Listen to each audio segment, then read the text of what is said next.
Bon après-midi tout le monde, j'espère que vous allez bien. Je suis contente de vous retrouver parmi les privilégiés. Pourquoi je vous dis que vous êtes privilégiés, c'est qu'en fait, cette vidéo-là est destinée aux membres du Corpo Club seulement.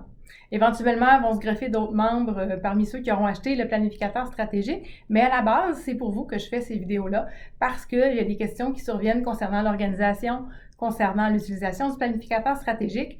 Et malgré le fait qu'il y avait un guide d'inclus avec le planificateur, je me rends compte que la présence, puis de parler tout ça avec vous et de vous permettre de poser vos questions, ça fait vraiment une différence. Je vais commencer tranquillement à faire des petites vidéos concernant chacune des pages du planificateur et en même temps, ça permettra d'amorcer la discussion sur d'autres sujets qui vous intéressent et de comprendre un petit peu mieux tout le travail qui a été fait et toutes les pensées qui ont été mises en commun pour bâtir le planificateur et en même temps toute la structure d'organisation que je propose à mes gens. Pour ceux qui ne l'ont pas vu encore, le planificateur stratégique de cette année se présente comme ceci dans un cartable parce que, comme je l'ai dit souvent, pour moi, structure, ça ne veut pas dire pas de flexibilité. Au contraire, j'ai besoin de quelque chose qui va me permettre de changer mes pages d'endroit, d'enlever ceux dont je ne me sers plus et d'ajouter les nouvelles choses que je peux trouver à gauche et à droite et que je ne veux pas perdre. Pour ceux qui ne l'ont jamais entendu, le concept du planificateur repose principalement sur deux choses. Quand je dis concept, c'est le fait de le faire fonctionner et que ça change vraiment quelque chose dans votre vie. L'idée derrière le planificateur, c'est de noter tout ce que vous avez à noter et de conserver tout ce que vous avez à conserver au même endroit. Donc, j'ai fini de chercher où j'ai mis un post-it, un cahier, une note, une feuille, parce que je le mets toujours à la même place.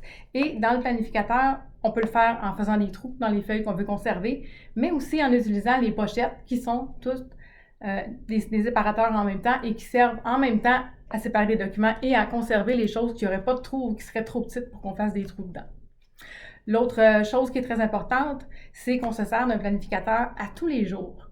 Ça a l'air d'une corvée, mais en fait, c'est le contraire. C'est qu'on arrête d'accumuler des choses qu'on a en tête, on arrête aussi d'accumuler des choses qu'on doit faire et on les met à un endroit où on peut les consulter et les mettre à jour constamment. Dans le sens où je réalise mes progrès. Oui, c'est sûr que je vais voir l'ampleur des fois des choses que j'ai à faire parce que la liste est longue, mais l'inverse est aussi vrai parce que quand vous allez avancer et que vous allez cocher ces choses-là dans votre liste, ça va faire une différence dans votre morale. Vous allez vraiment avoir l'impression qu'on s'en va quelque part puis que les choses avancent. Fait que c'est un peu comme ça que j'ai conçu ce modèle-là. Moi, je le fais, comme je le dis souvent, en tâches hebdomadaires, même si il y a un modèle qui existe avec des heures et des dates. Je vais vous parler un petit peu des deux. Évidemment, moi, je privilégie la tâche hebdomadaire parce qu'il y a une certaine flexibilité et qu'on s'éloigne de l'agenda traditionnel. Et moi, c'était ça le but. Je ne voulais pas répéter ce qui était déjà sur le marché. Je voulais vous amener quelque chose de différent et une autre façon d'aborder l'organisation comme étant, comme je disais toujours, un outil et non pas une corvée et quelque chose de fastidieux, de long et de pénible à faire. Fait que, sur ce, je commence la présentation. Je vous propose un exemple peut-être concret pour certains, mais je commence par celui-là, puis vous m'en proposerez d'autres si vous le souhaitez. Je pars avec la première étape du planificateur, qui est le vide-tête. Petite feuille bien simple, 2 colonnes, un paquet de trucs à cocher. L'idée derrière ça, c'est qu'au départ, pour être capable de se concentrer et pour savoir où on en est, il faut se vider la tête justement, puis aller coucher sur papier tout ce qui nous trotte en tête quand on a un paquet de choses qui se passent en même temps. L'exemple que j'ai choisi aujourd'hui, c'est quelqu'un qui va changer de poste. Donc, tout d'un coup, il se retrouve avec un paquet de choses qui lui trottent dans la tête, à faire, des questions qui se posent, et c'est difficile de faire le tri là-dedans et d'avoir les idées claires quand il y a quelque chose comme ça qui se passe. Donc, dans un vide-tête comme celui-là, moi, ce que j'invite les gens souvent à faire, c'est que je vais utiliser un côté pour le professionnel puis un côté pour le personnel. Ce que ça peut donner en concret, ben la personne qui est en train de changer de poste va se dire « Ouais, c'est vrai, côté professionnel, j'ai des documents d'embauche à signer. Ouais, le trajet, ça va être plus long? Est-ce que je prends l'autobus? Est-ce que je prends mon auto? » Ensuite de ça, on va regarder au niveau comment ça va se passer. L'ancien travail, il va falloir que je transfère mes tâches à quelqu'un. Il va falloir que j'apprenne le nouveau travail aussi. Peut-être que je devrais avoir une rencontre avec l'équipe pour mieux les connaître. Puis là, cet été, moi, je vais-tu avoir des vacances?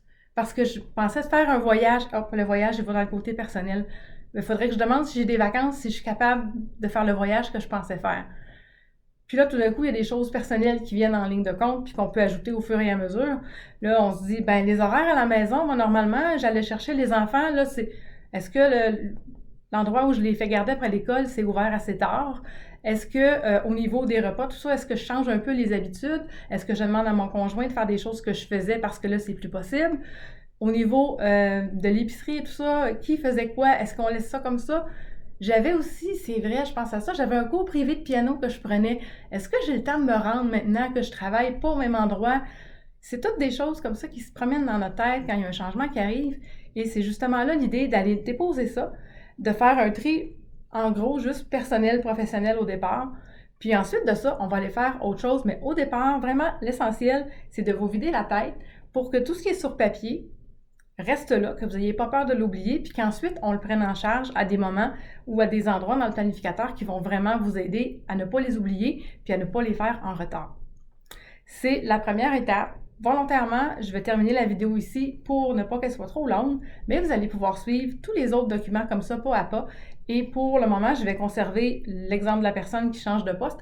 Éventuellement, il y en aura d'autres, mais l'idée est que vous puissiez savoir où est-ce que je m'en vais avec chacun des documents, pourquoi je les ai conçus et comment vous pouvez les utiliser pour qu'ils vous rendent service. Fait qu'on commence par ça. J'attends vos commentaires, vos suggestions et on se voit dans la prochaine vidéo. On va parler de la page des dates importantes. À bientôt!